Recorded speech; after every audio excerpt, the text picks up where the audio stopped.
देश की नींव रखी गई, जो इस देश के फाउंडिंग फादर्स थे।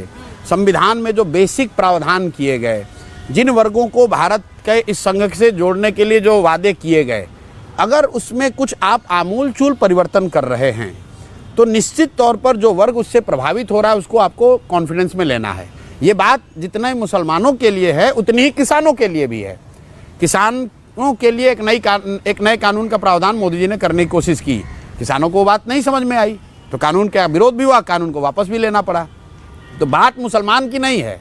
अगर आप वक्फ बिल के जरिए कुछ ऐसा संशोधन या प्रावधान कर रहे हैं जिससे देश का 20% आबादी असहज महसूस कर रहा है, तो सरकार या कानून बनाने वालों की जिम्मेवारी है कि उनको कॉन्फिडेंस में ले तभी कानून बनाएं।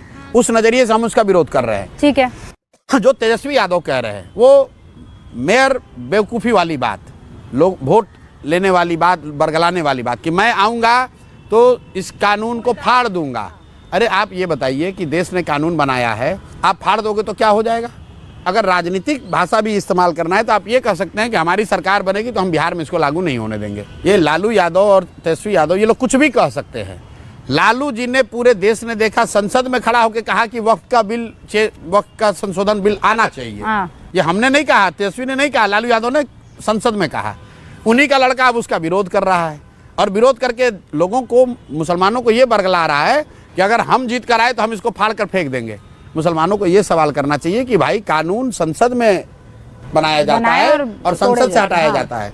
किसानों के खिलाफ कानून बना, वापस लिया गया केंद्र की तरफ से। आंदोलन किए और सरकार को मजबूर किया कि वो कानून वापस हो। तेजस्वी यादव एक दिन भी कहीं रोड पर नहीं गए वक्फ बिल के विरोध में। ये मुस्लिम संगठनों ने एक सभा बुलाई थी, इमारत शरिया और उनसे जुड़े हुए संगठनों ने, उसमें अपना चेहरा चमकाने के लिए उनके खर्चे, उनकी ताकत के लोग जुटे, उसमें यार भाई साहब खड़ा होकर